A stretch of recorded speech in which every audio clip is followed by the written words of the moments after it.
Good evening सगळ्यांना. माझं नाव यश विश्वास वैराळ आहे आणि मी शिवम कम्प्युटर्समध्ये विद्यार्थी आहे. मी त्या 12वीत आहे.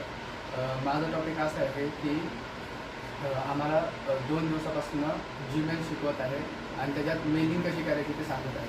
पहिल्याच्या टायमात मेल पाठवणं शक्य नव्हतं. पहिल्याच्या टायमात आपण पत्र पाठवून समोरच्याला आपले विचार कळवायचो. पण आता आणि ते खूप जास्त टाईम कन्झ्युमिंग होतं, स्पीड नव्हती, ॲक्युरेसी नव्हती त्याच्यात. आणि आताच्या टायमात ते जीमेलच्या माध्यमातून लवकर होत आहे. आणि जीमेलला एक अल्टरनेटिव्ह असं उत्पन्न झालं की व्हॉट्सअप होता.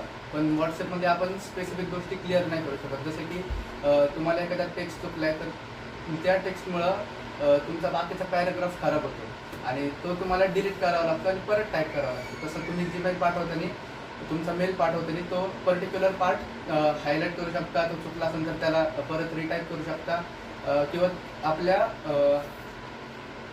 कम्फर्टनुसार आपण त्याला चेंज करू शकतो. आणि हे काम एकदम ॲक्युरेसीने आणि टाईम कन्झ्युमिंग नाही जास्त आहे.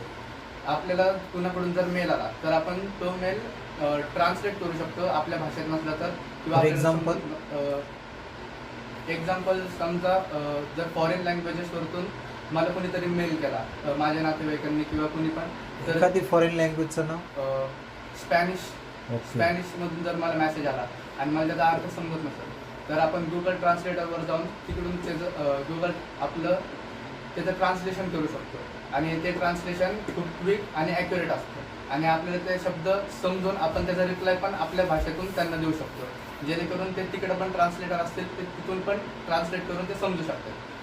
तर ह्याच्यामधून माझं कन्क्ल्युजन असं निघेल की जीमेल आपल्या फ्युचरसाठी एक चांगला स्कोप आहे आणि ह्याच्याद्वारे आपला टाईम सेव्ह होतो, ॲक्युरेसी पण मेंटेन राहते.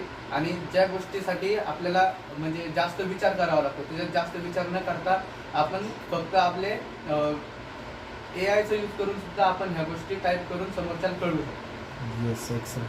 तर यामधून ह्या अगोदर तू कधी असा मेलिंग्स वगैरे केलं होतं ह्या टॉपिकच्या अगोदर?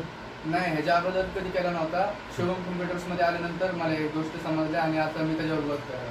येस, करू शकतो. कधी पण एनी सिच्युएशन तुला जर एखाद्याला मेल टू करायचा आहे, CC करायचा आहे, BCC करायचा आहे, एनी सब्जेक्ट अटॅचमेंट आणि खूप डाटा असेल तुझ्याकडं आणि तो डाटा कमी वेळेत, म्हणजे समजा तुला असा एखादा इंटरव्ह्यूला प्रश्न विचारला, मला तुझ्याकडं 4 पेजेस डाटा आहे, तुम्हाला फक्त 5 मिनिटात पाठवून दाखव, तू दाखवू शकतो का? हो, आरामशीर दाखवू. कसं, एखादं एक्झाम्पल? एक्झाम्पल माझ्याकडे आता लिव्ह ॲप्लिकेशन आहे. तर मला तो लिव्ह ॲप्लिकेशनवर मला खूप मोठा डाटा दिलेला आहे की तो समजा आपलं कंपनीच्या